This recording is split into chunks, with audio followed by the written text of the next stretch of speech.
Hi, this is Chris Reddick with Chris Reddick Financial Planning. In this blog post, I talk about bucketing approach to retirement planning for public service professionals. So I'm going to explain what is the bucketing approach to help you plan for retirement income. So, this is a common worry is for retirees running out of money, right? So what are the different approaches available? Well, one is the 4% rule. Okay, and this we don't talk about that in this blog post. And essentially, what that says is you can take 4% out of your portfolio in retirement every year, and that assumes that the portfolio grows more than 4%. So it's like 4% plus your inflation rate and so forth. And if you have a portfolio that grows more than 4%, then it wouldn't diminish over time. So that's a 4% rule. So for me, that's not a bad rule. I find that kind of a little more complicated than putting things into buckets. Okay, so the bucketing approach.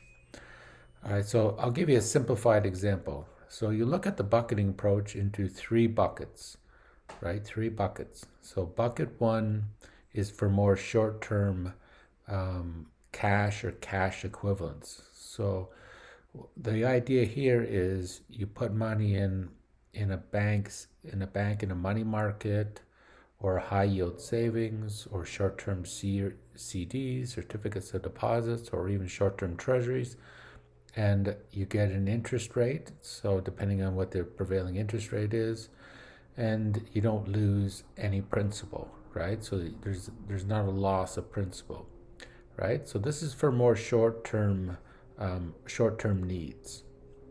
All right, and the idea behind bucket one is actually the most important, is that if there's a market downturn, right, say the market's not doing well, you would take money out of bucket number one, right? You would take it out, and you wouldn't take it out of your retirement income because the market's down and you'd be taken at a loss, right?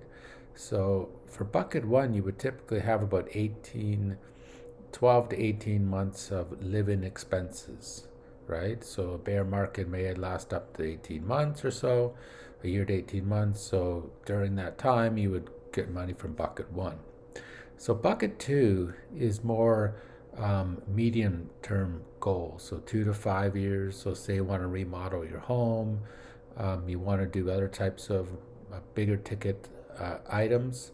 So you can use bucket two for this. So where would you place money here? Probably a more conservative portfolio.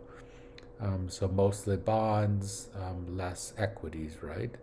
So depending on your time horizon, could be half and half, could be an income portfolio or a balanced portfolio. And the third one is more for the longer term. So greater than long term means greater than 5 years. So a balanced portfolio is common in bucket three. So that's 60% stocks, 40% bonds, or a growth portfolio with 70 stocks, 30 bonds.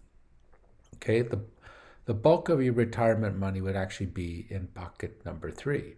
So it's very essential to manage that very well. Okay, so how do you look at this? So how the issue is, how much do you keep in bucket one? That's always that's a worry a lot of folks, is that if I put all this money, 18 months of living expenses, 12 to 18 in bucket number one, then I'm not investing in the market. People get anxious when the market is doing well and you have money in a cash account that's making whatever the interest rate is, could be 2 to 3%, right? So, and the market may be doing better, so you get anxious and you say, well, I'm going to take the money out of bucket one, but that's not the purpose of this, right? It's supposed to help you sleep at night, and you're supposed to use this when the market goes down.